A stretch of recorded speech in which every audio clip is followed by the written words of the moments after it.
je pense, voilà, mais histoire de mettre tout en place et aussi de vous permettre de me dire si vous m'entendez bien, si vous me voyez bien,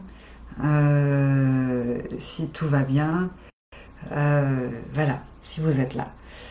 Et s'il y a des problèmes, voilà, éventuellement, je sais pas, je suis toujours pas du tout spécialiste en fait, mais s'il y a des problèmes, que éventuellement de pouvoir y répondre. Si le son est bon, donc normalement au niveau de la connexion, ça devrait être peut-être plus tranquille que que la dernière fois.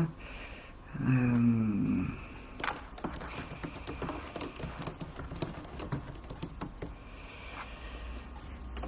voilà. Donc moi je suis là et j'attends peut-être, voilà, si vous voulez, puisque je vois personne en fait, si vous voulez juste dire coucou, je suis là, euh, oui, on t'entend, ou non, on t'entend pas, et j'espère que vous allez pas me dire ça. Euh, voilà, donc cette fois-ci déjà je me prends moins la tête avec où sont donc les commentaires, voilà, je les vois, j'en ai même fait un moi. Euh, Je suis là et puis je suis prête à commencer avec plein de feuilles à côté de moi dans un tas sur une minuscule table.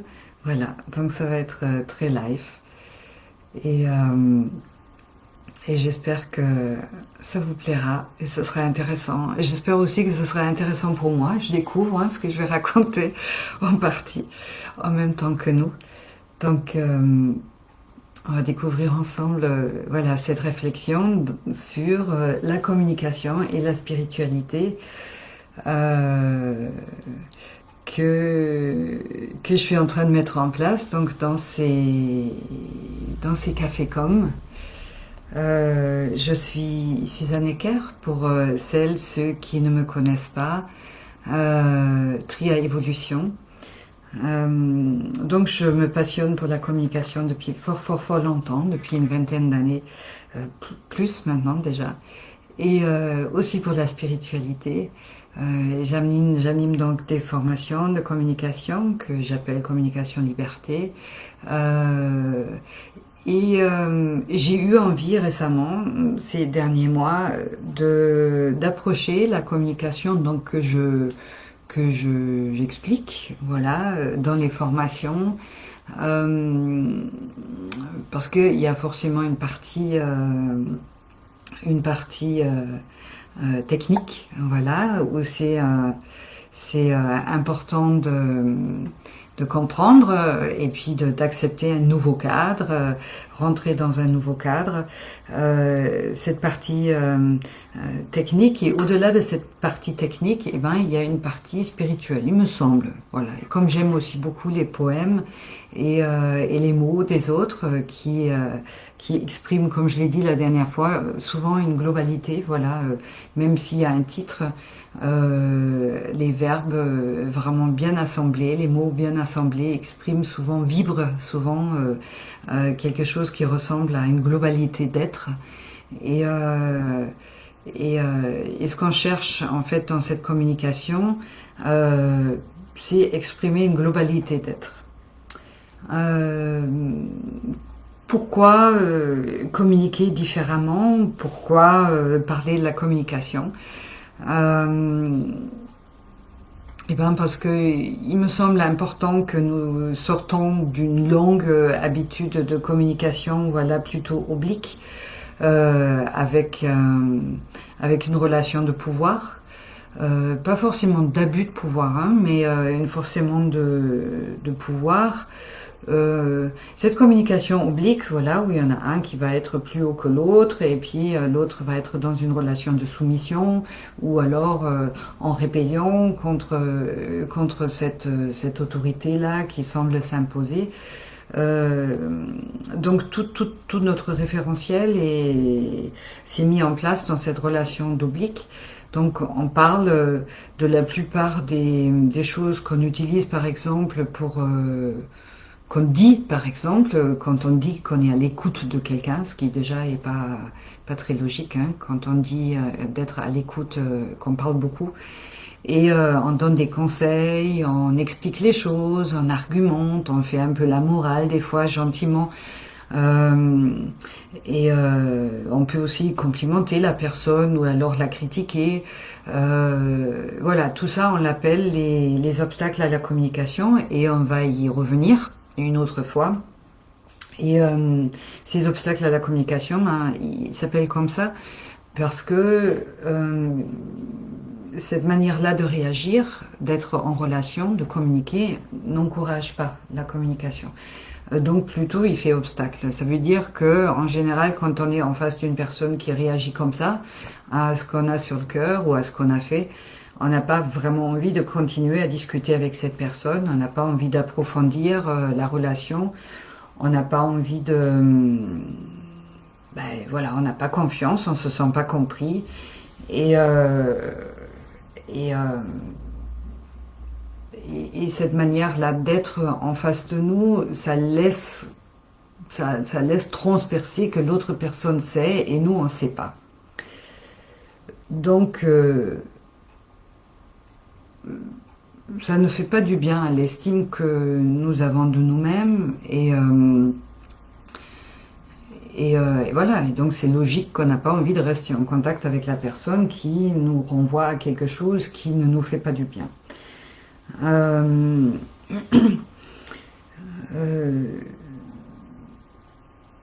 Voilà, ce que voilà, c'est un peu en vrac là au début parce que j'ai vraiment trop de feuilles et j'ai pas envie de commencer à les remuer. Une chose que j'avais envie de dire par rapport à aussi une autre explication peut-être pour laquelle je pense que communiquer c'est spirituel.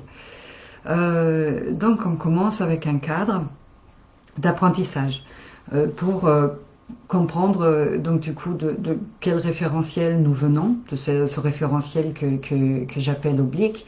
L'idée c'est de venir vers quelque chose où on est l'un en face de l'autre dans une relation plus horizontale et, et, et, euh, et donc on va dans la formation apprendre des techniques pour se positionner autrement, pour comprendre beaucoup d'où on vient, où on va. Et donc c'est un cadre, hein, une formation c'est un cadre. Et dans ce cadre, l'idée c'est de se libérer du cadre et de ressentir qu'est-ce qui est différent et de ressentir l'intérêt en fait de cette manière de communiquer différemment. Pour avoir envie et pour oser, souvent c'est un peu ça aussi parce que ça, comme c'est pas habituel, on se dit un peu oh là là, comment je vais faire à la maison pour en parler de cette manière-là aux gens qui vont être là, à mes enfants, à mon conjoint, aux collègues, est-ce que je vais oser et souvent c'est vraiment ce ressenti différent qui va nous permettre de dire ah oui non mais là ça fait du bien, c'est vrai que si je peux proposer ça à quelqu'un que j'aime, que j'apprécie, si ça fait du bien à cette personne-là aussi, comme ça fait du bien à moi, eh ben ça me paraît intéressant pour être disposé à être en bonne entente. Au travail, on passe quand même par exemple beaucoup de temps, souvent ensemble, avec les collègues. Voilà, donc il y a cette motivation qu'on va chercher à l'intérieur. Et on va, avec cette motivation, prendre le courage de rentrer à la maison et de communiquer différemment, de se positionner, on reparle de tout ça, de se positionner, d'être à l'écoute de l'autre. Voilà, par exemple, on va dire, je rentre à la maison, j'y ai un compagnon ou un colocataire ou un frère ou une sœur, et je vais me mettre à l'écoute au lieu de donner des conseils. Et j'ai donc une réaction qui peut être très étonnante, très différente, et puis du coup ça m'encourage encore plus. Et voilà. Et peut-être pas loin, il y a des enfants qui gravitent, qui font leur vie. Et ça m'est arrivé de cette manière-là. En fait, moi j'ai commencé à communiquer en conscience quand mon fils était tout juste né. Et quand il a eu, donc voilà, il m'a entendu parler en fait, hein, il m'a entendu communiquer dès le début avec une certaine attention, tout en étant en apprentissage. Et, euh, et quand il a eu, je pense, 4-5 ans, il était petit, j'ai gardé un petit copain d'école à lui, et à un moment, j'entendais qu'ils se disputaient. Donc je me suis tranquillement un peu rapprochée de sa chambre, et j'ai entendu que son copain lui disait qu'il n'était pas content et qu'il avait l'impression que c'était mon fils qui voulait tout le temps décider de ce qu'il jouait, et qui trouvait que c'était pas juste et qu'il avait plus envie de jouer comme ça. Et il était fâché. Et mon fils qui avait la chose en main, qui avait ses jouets préférés en main et qui était en face et qui posait tout ça et qui disait ah bon mais non mais j'ai pas fait exprès. Je veux pas que tu te sentes pas bien, je veux que tu aies aussi plaisir à ce qu'on joue. Et qu'est-ce que tu aimerais faire? Et donc l'autre, il lui disait, ben écoute, on fait ça. Et puis c'était vraiment très bref. Voilà, c'était des très petits enfants. Et puis plouf, ils continuaient à jouer en rigolant, en étant à fond dedans dans leur jeu, après avoir fait une résolution de conflit dans les formes. Voilà. Et pour moi, ça, c'était aussi vraiment une situation qui m'a encouragée à continuer, bien sûr, à me pencher sur cette communication. Et c'est là où la spiritualité pour moi se joue. Voilà, si on revient un peu sur une définition de cette spiritualité, il y en a pas mal. Je disais il n'y a pas longtemps par écrit dans une newsletter que même les dictionnaires pédalent dans la choucroute par rapport aux définitions, il y en a vraiment beaucoup. Bonjour Janine et bonjour Caroline. Voilà, la spiritualité, c'est une opposition à la matière. Bon, il y a la matière que l'on peut expérimenter, toucher, bouger. Et dans notre culture, c'est un peu ce qui est sérieux, c'est quelque chose qui est scientifiquement saisissable. La spiritualité, ça s'échappe à ce contrôle, à cette approche concrète. Néanmoins, il me semble qu'il y a aussi quelque chose de concret dans ce que je viens de vous dire. Ça veut dire que la communication, quand on l'apprend, à un moment, ça touche à quelque chose qui existe en nous. Ça touche à quelque chose qui est là, qui nous communique à travers une sensation de oui, c'est ça, c'est comme ça que j'ai envie de me sentir, c'est comme ça que j'ai envie que se sente l'autre, c'est comme ça que j'ai envie de pouvoir me positionner et de faire comprendre à l'autre que il peut en faire quelque chose de beau pour lui. C'est pas contre lui que je suis en train de dire quelque chose, j'essaye d'être au plus juste avec moi. Et cette chose-là qui parle à l'intérieur de nous, eh ben, c'est pas quelque chose qu'on a appris. Voilà, il y en a qui disent la spiritualité, ça a à faire avec l'âme. L'âme, c'est pas très clair. Où c'est en nous? Qu'est-ce que c'est? Comment ça se représente? Comment ça se présente? En tout cas, pour moi, il y a quelque chose de permanent, peut-être en nous, quelque chose qui peut ressembler à un axe. Et quelque chose qui communique avec nous, peut-être moyennant l'intuition. Tout ça, c'est des termes, c'est des représentations. Mais là, à cet endroit-là, il y a des choses que l'on sait, il y a des choses que l'on croit, et il y a des choses qui nous semblent spontanément justes ou à faire, et d'autres non. Ça se crispe, ça se ferme. Voilà. Et les enfants qui évoluent juste dans un endroit où l'on communique autrement, se pose pas du tout la question si avant c'était différent ou voilà. J'observe, j'ai observé et d'autres personnes m'ont rapporté qu'ils ont observé ça aussi. Et bien les enfants, apparemment, ça a l'air vibrer à l'intérieur d'eux comme quelque chose qui fait partie d'eux naturellement. Et donc du coup, ils s'y mettent. Voilà. Ce qui est fantastique parce que nous, on a besoin du coup, dans une formation, d'apprendre quelque chose, mais en réalité, ça consiste surtout à désapprendre quelque chose.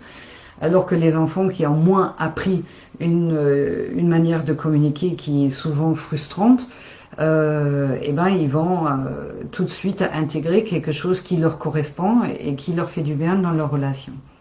Voilà. Donc je vais poser ce sujet de la spiritualité aujourd'hui de cette manière-là. Le temps avance. Et me rapprocher donc de la suite de mes feuilles. Voilà. Donc vous pouvez aussi poser des questions, hein. S'il y a quelque chose qui n'est pas clair, hein, vous pouvez taper. Et moi j'ai tout ça tout droit devant moi et j'y répondrai.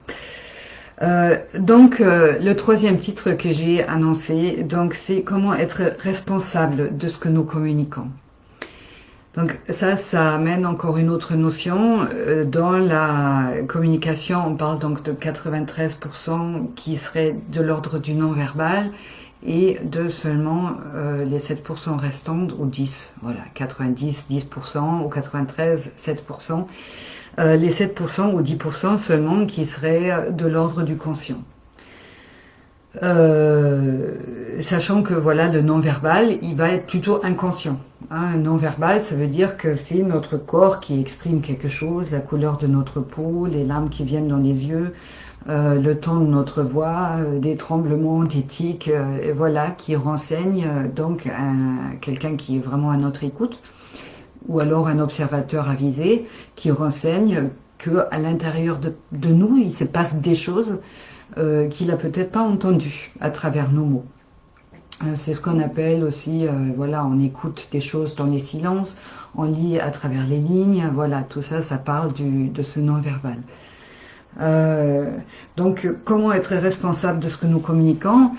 Quand on regarde ces 93% de non-verbal et de plutôt inconscient, on peut se dire ça fait quand même beaucoup d'inconscience dans ce que nous communiquons. Et être responsable, ça parle plutôt de pouvoir assumer de ce que nous communiquons, donc de pouvoir en répondre. Voilà, donc si on peut répondre que de 7% de ce qu'on dit, en partant de l'idée que c'est vraiment ce qu'on pense, ce qui n'est pas toujours le cas, et qu'on peut ne pas répondre, on n'est pas vraiment responsable de la plupart des choses qui nous échappent à notre insu, c'est difficile de dire qu'on peut être responsable. Voilà, j'ai vraiment dit beaucoup de choses, j'espère, mais je pense quand même que tout ça, ça va se répéter et revenir et se mettre en place petit à petit à travers les séances de Café Com qui vont continuer. Et d'ailleurs, je pense que j'avais pas du tout prévu raconter tout ça. J'avais juste prévu amener les notions à travers mes poèmes. Mais bon, on se refait pas. Voilà. Je suis toujours obligée de parler de tout ça. Je vais donc commencer à vous lire les poèmes, les citations que j'ai préparées pour aujourd'hui, qui parlent donc de ce qu'on peut retrouver, ce qui peut être une des résultantes. La première citation de Boris Cyrulnik, d'un livre qu'il a écrit qui s'appelle Mourir de dire. Voilà, dans ces relations obliques, on ne se fait pas confiance. Et comment on peut se sentir? On peut ressentir la honte aussi. Si vous voulez comprendre pourquoi je n'ai rien dit, il vous suffit de chercher ce qui m'a forcé à me taire. Je vais donc me taire pour me protéger. Le honteux aspire à parler, mais ne peut rien vous dire tant il craint votre regard. Alors il raconte l'histoire d'un autre qui, comme lui, a connu un fracas incroyable. À la honte qui me fait me taire s'ajoute, si je parle, la culpabilité de vous entraîner dans mon malheur. Et plus loin, je crois que c'est un commentaire de quelqu'un dans la préface de ce même livre, nous taisons la honte car nous craignons la réaction des autres. Il se peut même que nous nous fixions un objectif de réussite, en guise de contrepoison, comme pour brandir une image de force et de courage, se convaincre et convaincre les autres. Mais ce n'est qu'illusion. La souffrance demeure, au même titre que la rage, sourde. C'est costaud. Voilà. Peut-être ça vous parle. Je sais pas, peut-être vous pouvez me dire si ça vous parle. Comme résultante, mais bon, ne vous sentez pas obligé, on en parlera autrement. Voilà, comme résultante de quelque chose qu'on a pu vivre jeune, souvent, petite. Et ces choses-là qu'on a vécues jeunes, ils ont une fâcheuse tendance à se répéter dans notre vie actuelle. Une deuxième citation qui vient d'un homme politique qui a été probablement assassiné à peu près 400 ans avant Jésus-Christ, qui s'appelle Thucydide,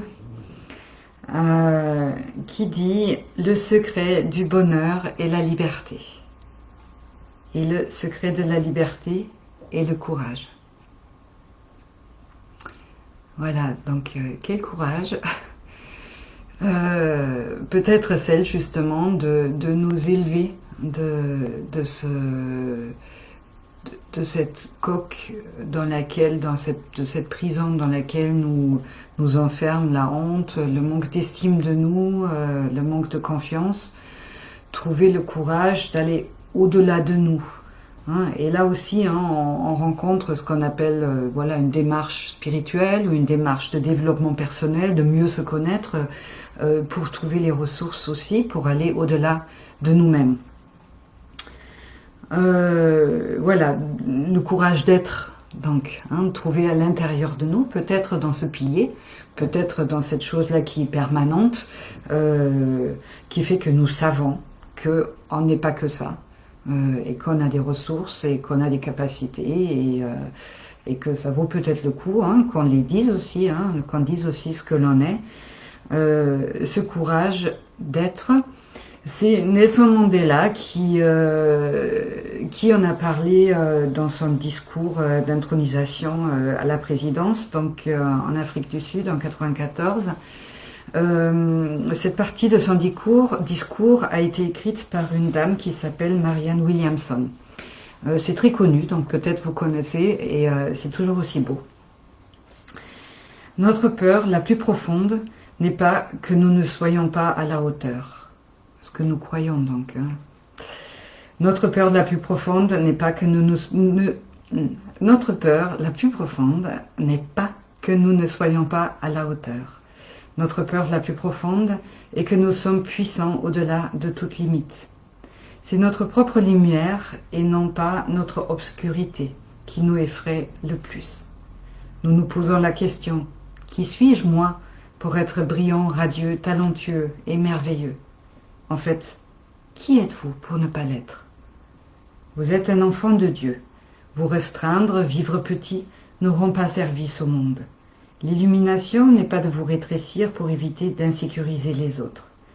Nous sommes nés pour rendre manifeste la gloire de Dieu qui est en nous. Elle ne se trouve pas seulement chez quelques élus. Elle est en chacun de nous, et au fur et à mesure que nous laissons briller notre propre lumière, nous donnons inconsciemment aux autres la permission de faire de même.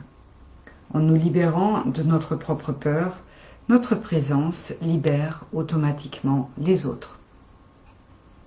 Dit Madame Williamson, et apparemment Monsieur Mandela est au courant. Donc c'est des personnes qui n'ont pas peur d'utiliser des notions de Dieu et d'illumination.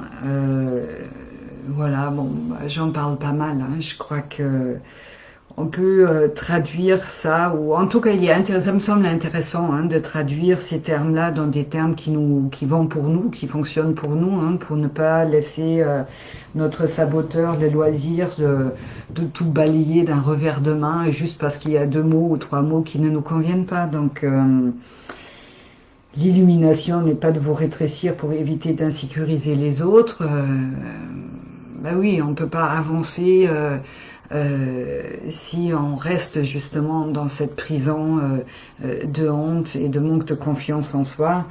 Et nous sommes nés pour rendre manifeste la gloire de Dieu en nous. Ben, je ne sais pas pourquoi nous sommes nés. Hein. Ça, c'est une grande question pour le coup, du sens de la vie.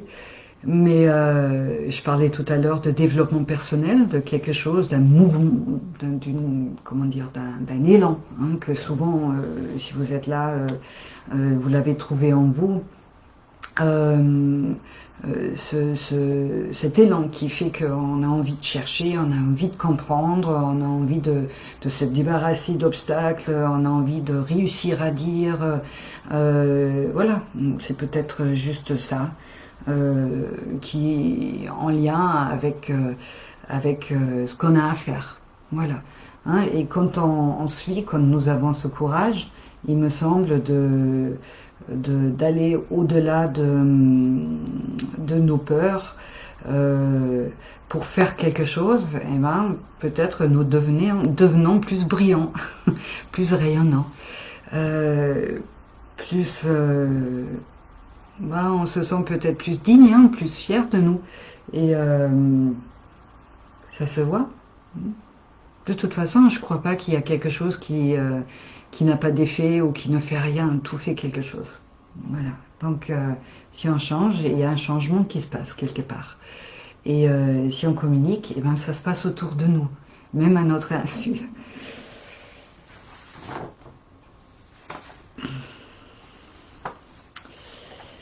Et puis, je vous offre mon poème depuis très longtemps de chevet préféré, qui résume, je trouve ça c'est vraiment de l'ordre du verbe, qui résume vraiment tellement de choses que je trouve juste et importantes à intégrer, à accepter,